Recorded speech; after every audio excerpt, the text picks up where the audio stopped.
Olá, pessoal. Eu sou a professora Ana Maria Biavati Guimarães, trabalho algumas disciplinas em vários cursos do Unilavras. E hoje eu estou aqui muito bem acompanhada pelo professor Heron para nós refletirmos sobre um tema sempre atual, que é a ética profissional. Professor Heron, seja muito bem-vindo. Olá, pessoal. É um prazer para que possamos ter esse momento aqui. Gostaria de convidar a todos que nos dê um pouco do seu tempo para que, através dessa discussão de ética, possamos refletir um pouco mais sobre esse tema, sobre a implicação desse tema na verdade, e principalmente no âmbito profissional. Para esse nosso início de conversa, é muito interessante lembrar que ética tem a ver com os valores, certo? São os fundamentos que temos e que vão, portanto, dar base às nossas ações. Também poderíamos definir ética como a reflexão, enquanto ciência da própria filosofia moral, para os próximos.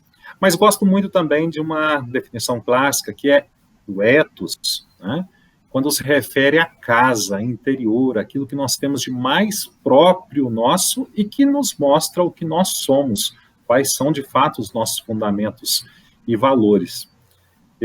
Dentro dessa perspectiva, professora Ana Maria, eu gostaria que a senhora discutisse um pouco a respeito da relação da ética com a moral. A moral como essa reunião de costumes, de tradição, de valores que são alimentados, né, na nossa vivência, pelo meio que nós vivemos, pelos valores que nós aprendemos em família e até mesmo com amigos, na nossa sociedade, né? Então, a ética, como o senhor bem disse, é essa reunião de princípios que nos conduz a uma vida decente, a uma vida equilibrada.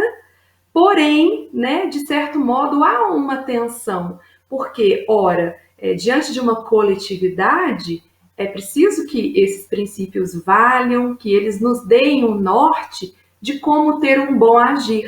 Mas nós também nos deparamos com desejos, com valores muito internalizados, né? Então é sempre um desafio, mas também uma responsabilidade, a nossa conduta ética, mesmo considerando as particularidades que são realmente esse conjunto de valores que nós temos, né? Então, é ao mesmo tempo eu ser autêntica, eu ser Ana Maria, trazendo à tona os meus valores morais, mas eu também me lembrar o tempo todo que eu convivo e por conviver eu tenho que ter uma conduta decente e pensar, então, nesses princípios que regem a coletividade. Professor Heron, também é muito importante nós nos lembrarmos, né, que a ética como o princípio norteador da nossa vida em sociedade, mas a ética também dentro das profissões. E aí, professor, o que o senhor tem a nos dizer? Porque quando falamos em profissão, exercício profissional, nós estamos falando em interferência na vida coletiva. Nós estamos falando em uma ação própria de todos nós, quando exercemos uma profissão, que vai ter consequências na vida do outro. E nessa leitura, quando nós percebemos que impactamos com nossas ações no exercício profissional a vida do outro, é visível que o tema ética, que essa temática ética, seja uma exigência, uma referência e algo que precisa ser discutido por toda a sociedade. Isso é tão sério que nós temos algumas profissões que têm, inclusive do ponto de vista de uma normativa legal, códigos de ética, e nós todos podemos consultá-los, porque o impacto que as ações desses profissionais trazem na vida da comunidade são tão grandes que eles precisam ser regrados. E quando nós falamos de impacto das ações, nós estamos falando de conduta. Nós, muitas vezes, talvez, quando nos confrontamos com algum problema na nossa sociedade, por exemplo, no âmbito da atuação dos nossos agentes públicos, quando nós percebemos a escalada da corrupção ou de uma prestação de serviço que desconsidera a importância da comunidade, portanto, com um desvio de conduta dentro do exercício profissional que acaba lesando ou ferindo a comunidade, nós temos que lembrar que esse impacto gerado à comunidade, ele pode ser, muitas vezes, um impacto sobre a vida de muitos, né? Então, assim, é um tema muito complexo, porque nós não podemos falar que exista, por exemplo, uma ética universal, né? A ética ela é sempre do grupo, certo? Ela está sempre situada, porque nós temos os aspectos culturais, né? Aqueles aspectos próprios de cada comunidade, de cada grupo, que no processo de construção vão referenciando e fundamentando quais são os valores que fundamentam esse grupo, mas ao mesmo tempo que não podemos falar em uma ética universal, nós temos que compreender que esses valores são construídos pelo grupo. E, do ponto de vista da ética profissional, isso é tão sério que muitas profissões, elas regram, determinam, estabelecem através de códigos próprios o que se pode, o que não se pode, principalmente, fazer por causa do impacto que isso gera na sociedade. E esse código de ética, professora Ana Maria, que nós podemos encontrar em diversas profissões, é um código que muitas vezes dá-nos uma possibilidade de, juntos, discutirmos enquanto grupo de profissionais, o que nós queremos para a comunidade. E é isso que eu gostaria de perguntar. Por que o código de ética ele é tão importante para a organização, não só da profissão, mas também para a organização e o alcance dos objetivos comuns enquanto sociedade? Quando um código ele norteia um grupo de pessoas que presta algum tipo de serviço, né, uma classe, por exemplo, de engenheiros ou de psicólogos, ou no nosso caso, né, de professores, que nós lidamos aí com a formação, né, profissional e humana também, né, dos nossos graduandos aí. Então, quando nós temos um objetivo maior, né, um objetivo louvável, que é a entrega de um serviço que repercute realmente no bem-estar, na vida coletiva, né, nós profissionais precisamos sim de ter uma conduta muito bem organizada, muito bem comunicada pela empresa, pelo local que nós trabalhamos, né? Então não dá assim para todo mundo, cada um faz o seu horário de almoço, cada hora um sai no horário, né? E sai mais cedo e entra a um horário diferente no trabalho. Essas regras, elas realmente balizam, né? Elas equilibram esses interesses que são individuais e os interesses que são os próprios das nossas empresas, das nossas instituições, né? Que é entregar à comunidade, que é oferecer a prestação de serviço com base sempre na boa conduta, na correção, né, na legalidade e principalmente, né, como o professor Mário Sérgio Cortella diz, essa saúde ética do nosso trabalho, né? E para boa convivência também, né, professor Heron? A gente sabe que para os gregos, a questão da ética, ela estava muito ligada a uma vida virtuosa, né? Fazer o que é certo. E aí a gente tem três verbos, né? Eu posso, poder, agir e dever. Muitas coisas eu posso, muitas delas eu quero, mas nem todas eu devo, né? Então, pensar sempre com esse crivo, né, no ambiente de trabalho, no ambiente organizacional, tudo eu posso? Se posso, devo? Interfere, né, na qualidade de trabalho do outro? Interfere na entrega que eu preciso fazer para a comunidade? E é até com base nisso, professor, que eu queria que o senhor elencasse para nós, né, quais são as virtudes éticas muito valorizadas na nossa sociedade, no mercado de trabalho? Se você lembrar, professora, a respeito dos gregos, né? Porque quando os gregos falam em vida virtuosa, né, isso indica, e eles indicavam sempre, em diversos momentos, a ideia também de buscar com isso a ter uma vida feliz, né? E só que eles, essa vida feliz, essa vida virtuosa, não é o mesmo conceito nosso, que é a busca do prazer, pelo prazer, e assim alcançativos, passando por cima dessas duas leituras que você levantou, posso e devo, né, que são perguntas básicas que norteiam o nosso agir ético, né? Então, não é apenas alcançar o prazer que significa ter felicidade para eles. É a vida justa, né? É o princípio da justiça. Né? A vida boa, para eles, não é uma vida pura e simplesmente prazerosa. Tanto é que a ação moral, muitas vezes, nós temos que abrir mão de coisas que, num primeiro momento, podem nos parecer muito interessantes, podem nos parecer prazerosas, podem nos parecer vantajosas, mas não são corretas. Né? Então, vejam, essa é uma leitura muito importante já do fundamento da própria ética. E quando incorporamos isso à ética profissional, isso fica mais complexo ainda. Porque a existência de uma ética profissional, quando você me pergunta, né, de quais virtudes que nós temos éticas que são valorizadas no mundo profissional, a existência já em si de uma ética profissional é justamente para regrar condutas e para a proteção da sociedade.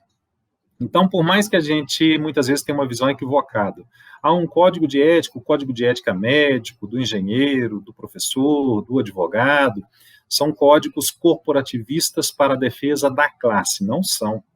Né? Se você analisar todos esses códigos, que estão disponíveis, inclusive, para acesso de todos, vocês vão ver, vocês poderão comprovar que esses códigos visam, através da correção das ações, e aí entra a questão do dever, que a professora Ana Maria levantou, né? Há coisas que, do ponto de vista ético, nós temos que fazer, né? A vida justa para os gregos é isso, muitas vezes, escolher o caminho certo, é escolher aquilo que é certo. Então, a ação das nossas ações, do ponto de vista profissional, ela, primeiramente, visa alcançar um valor muito importante, que é a defesa e a garantia de direitos da sociedade, do outro, dos indivíduos. Então, esse é um primeiro ponto que é muito interessante, como valor ou virtude presente em todo e qualquer código de ética profissional, que é a defesa de direitos, obviamente, né, da sociedade, das pessoas que estão diretamente envolvidas com determinada profissão, determinado profissional, e também do próprio profissional, para que ele tenha a garantia de que as suas ações, elas foram as mais corretas possíveis naquilo que é esperado pela própria profissão, certo? Então, de uma forma ou de outra, isso gera um princípio de certeza de que as ações foram corretas e, ao mesmo tempo, dá à sociedade a garantia de que ele buscou da melhor forma. Como você disse, né? Imagine você, um médico, na inexistência de algum código de conduta a seguir, no domingo à tarde, deixa uma sala de cirurgia para assistir um jogo, né? Porque o time dele está na final. Quer dizer, o que impõe, portanto, a permanência dele naquele momento? Apenas responsabilidade profissional ou conduta ética esperada? Porque o que espera aquele paciente? A confiança depositada. Então, essas são virtudes que, de uma forma ou de outra, vão ser estabelecidas. Confiança, responsabilidade, né, defesa de direitos, garantias, portanto, que, de uma forma ou de outra, expressas num código de ética. E, principalmente, a correção das atitudes naquilo que se deve fazer para que se alcancem os melhores resultados do ponto de vista profissional. Do ponto de vista de relacionamento, há muita coisa, e é um pouco da sua área, aliás, é bastante da sua área, né? E eu gostaria que você comentasse um pouco a respeito disso, não só para a sociedade, para o externo, mas também uma virtude ética ou as práticas previstas nos códigos de éticas que envolvam essa questão de relacionamento entre profissionais. Isso, professor. E eu gostei do seu exemplo, eu vou me inspirar nele para, né, trazer mais alguns aqui. Porque a ética, gente, ela é de uma delicadeza, ela é de uma materialidade, né? Ela está presente nas pequenas ações, e nós podemos e precisamos ser éticos nos detalhes, nós precisamos de grandes feitos, não. E aí, no relacionamento com as pessoas, professor, é o seguinte, eu me recordo daquele colaborador, né, que ele vai até o refeitório de um lugar que ele trabalha, e ele tá calor, ele tem um certo cansaço, e ele bebe uma água geladinha que está ali, né, no refrigerador comunitário, e ele vê que essa vasilha está vazia. E aí ele não tem a coragem de deixar a vasilha vazia. Ele vai até o bebedouro, ele enche essa vasilha, ele devolve essa vasilha de água cheia porque ele sabe que na sequência virá um colega de trabalho e merece uma água fresca. Lembro também aqui, né, na nossa casa ou no nosso trabalho, né, diante de uma tempestade, de uma chuva, quem é que tem aquela função e se recorda de fechar as janelas, né, desligar algum eletroeletrônico da tomada? Quem que cuida, né? Então, a ética no mercado de trabalho, nos relacionamentos, ela está muito associada com o cuidado, né? Eu cuido porque o outro chega, eu cuido porque o outro merece. Eu me recordo também que inúmeras vezes na nossa instituição mesmo, na nossa casa, né, Unilabras, a gente termina de dar as aulas, às vezes 11, 11h10, e a gente se depara com uma situação que não, como o senhor disse, não está no meu código de ética que eu preciso fazê-lo, mas eu tenho a consciência de que importa. E aí eu vejo que os alunos se foram, tem várias pessoas que já foram e eu sou a última a sair daquela sala. E aí ninguém está me olhando, mas como uma consciência ética, eu desligo a luz, eu desligo os ventiladores, eu fecho a cortina, eu encosto a porta.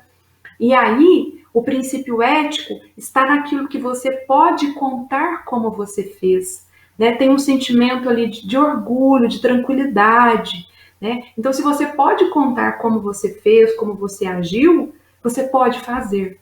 Agora, se há algo que precisa ser escondido, que precisa ser negligenciado, certamente está ferindo algum princípio ético aí, né? Professor, daqui a pouquinho eu vou dizer sobre como que alguns processos seletivos observam, né, esse grau de eticidade nos seus candidatos. Mas eu queria que o senhor falasse sobre aquela questão, né?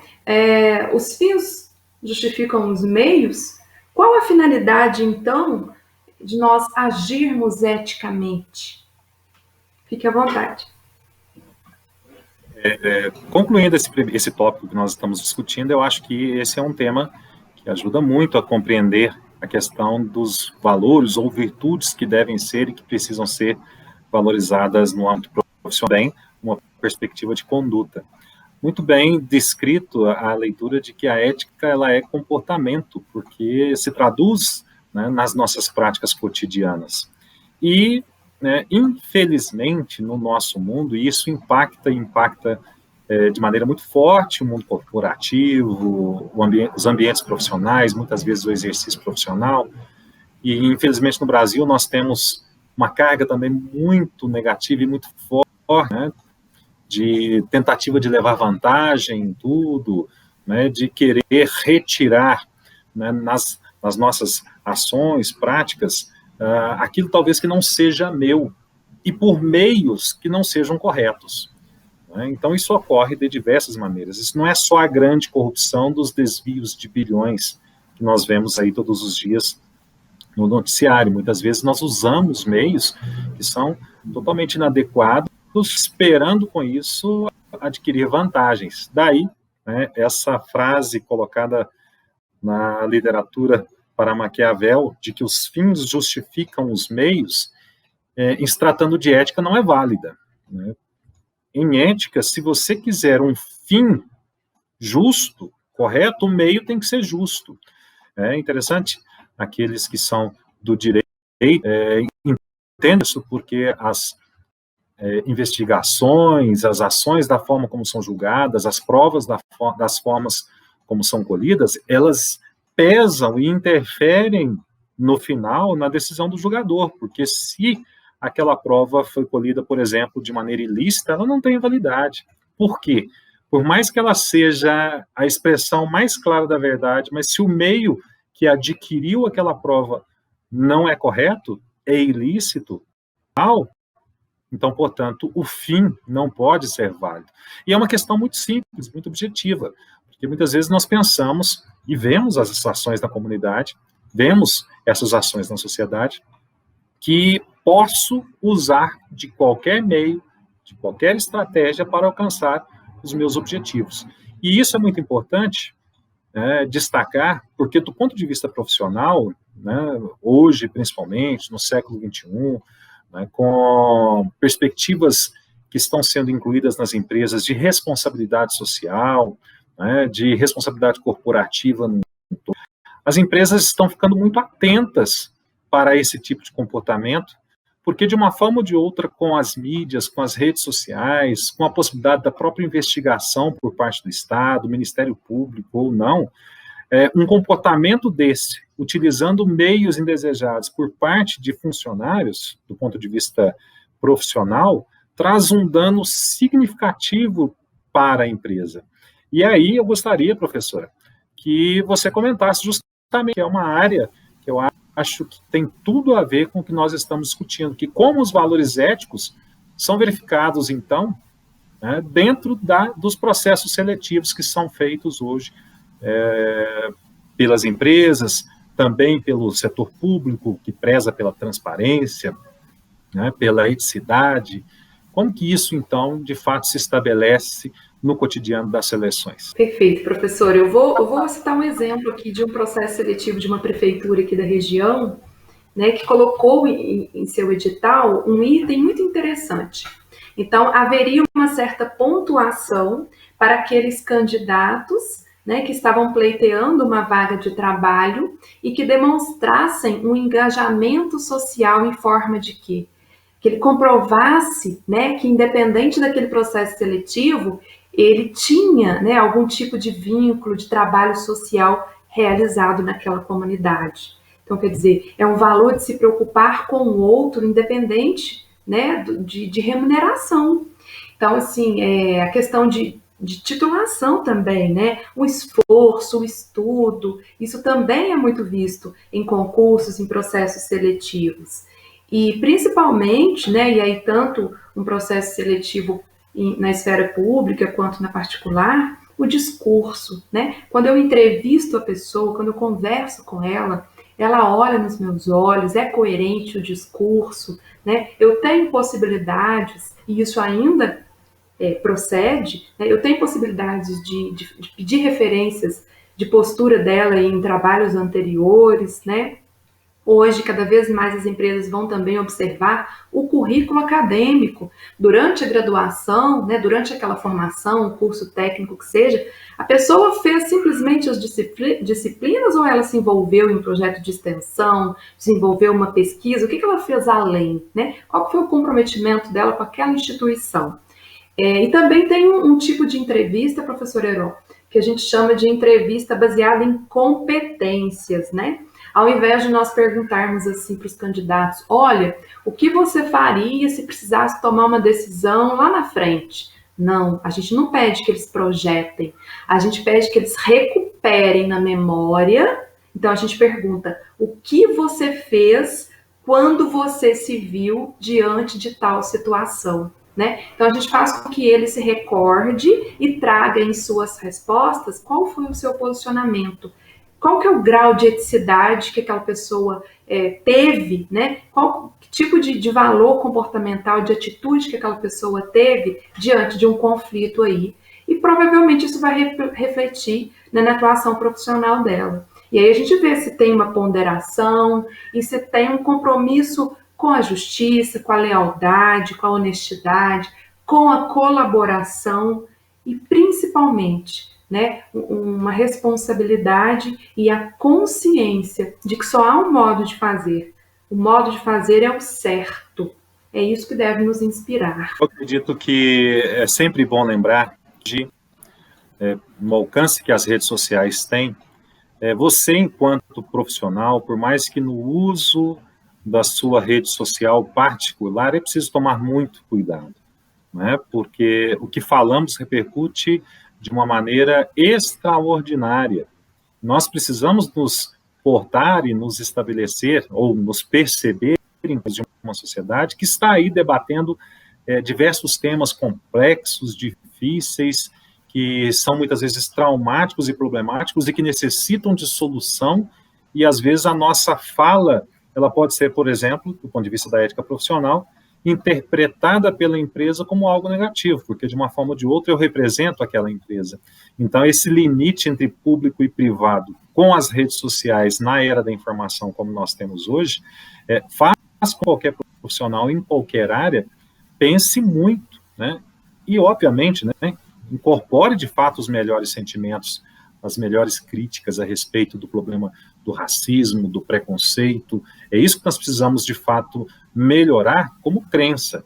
E, a partir daí, perceber que as nossas falas têm um alcance muito grande. Dependendo da forma, há diversos exemplos o tempo inteiro na imprensa de pessoas que acabam sendo arrastadas por uma crise e arrastam a empresa junto por causa de uma postura inadequada nas redes sociais, né? Então, acredito até, professora, que esse é um dos aspectos hoje da empresa, correto? Sem dúvida, com um clique nós acessamos o LinkedIn, o Facebook, já é de praxe, né, construir um currículo deixando ali um link para a rede social, né? A rede social ela é de certa forma incorporada, né, nessa avaliação aí de seleção, que é como o senhor disse, né? Como é que essa pessoa ela é espontaneamente, né? Ela é militante de alguma ideia, é radical, é ponderada, ou tem uma vida saudável, tranquila, se for um jovem, né, uma vida pautada pela juventude,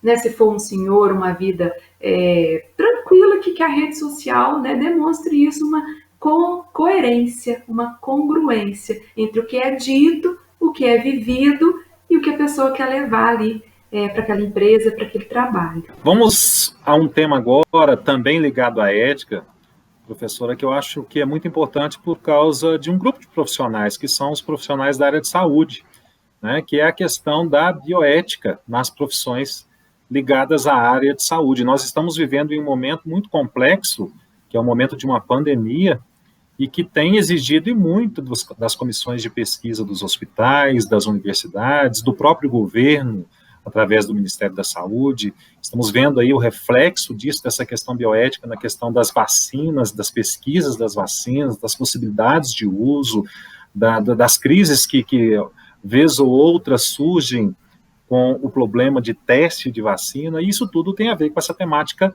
bioética. E eu gostaria que você introduzisse um pouco também essa temática para nós tão importante. Mesmo, professora, bioética como a expressão máxima da ética da vida, né? É a vida como um valor sumário, né? Tudo faz sentido se nós preservamos a vida e se essa vida, né, essas pessoas em situação de enfermidade ou não, elas têm condições dignas aí de ter sua vida valorizada, né? De ter uma saúde aí realmente à altura.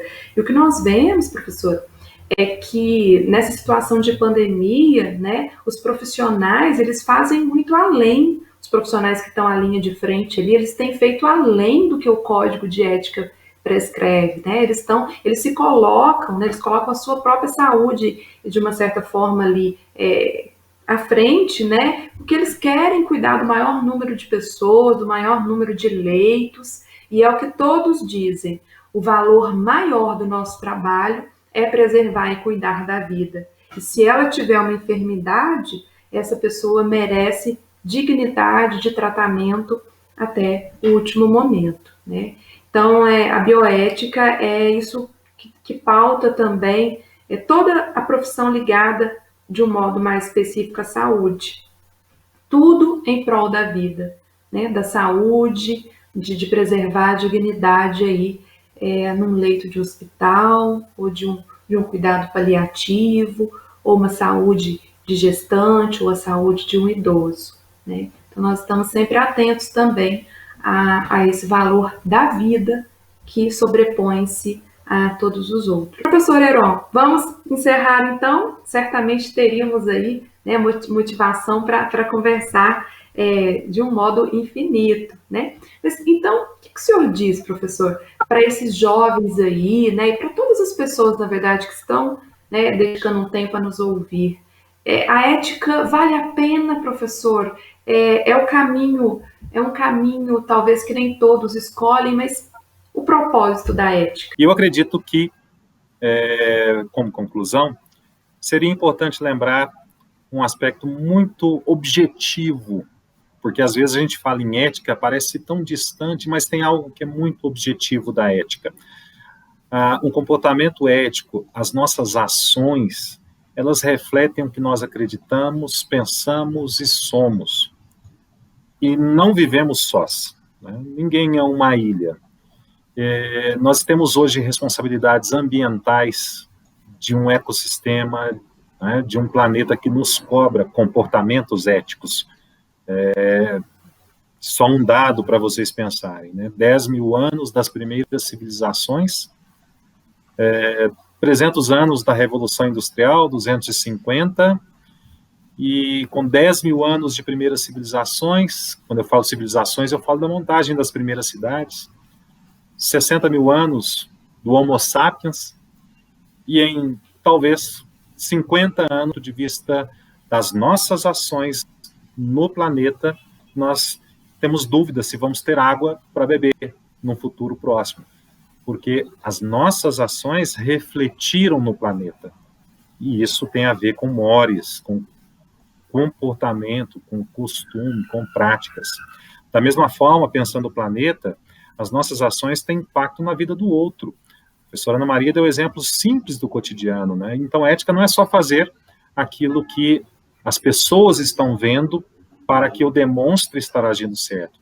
Ética é fazer o que é certo, do jeito certo, mesmo que as pessoas não estejam vendo, né? E, principalmente, né, algo que no mundo de hoje precisa ser lembrado, infelizmente, né, infelizmente na nossa cultura brasileira, mais ainda. O que eu acho ser ético não é o que eu quero que seja e que me satisfaça em determinado momento. Acredito que essa deve ser uma preocupação nossa, né, nas nossas famílias, que são grupos sociais, nos nossos locais de trabalho, nos locais que frequentamos, sejam eles quais forem, né, de refletir que há valores que precisam, de fato, ter um fundamento e alcance maiores, porque nós estamos colocando em dúvida a nossa condição de coexistência. Exatamente, professor. Acho que o senhor condecorou tudo aí que a gente tentou, né, discorrer aqui nesse tempo.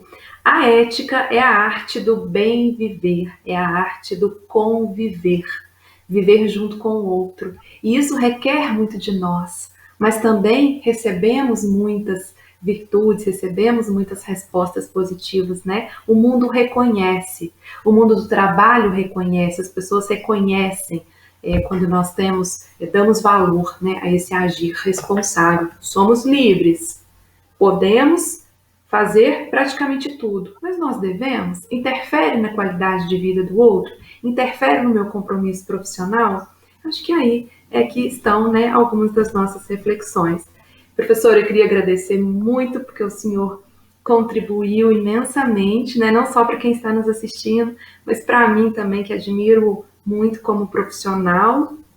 E até o próximo bate-papo aí, né? Com um tema tão desafiador quanto esse. Muito obrigada, professor, e a todos que nos ouviram. Obrigado, professora. Também gostaria de agradecer ao Onde Lavras por propiciar esse momento, para que nós pudéssemos levar a um pouco dessas reflexões que nós fazemos em nosso ambiente acadêmico.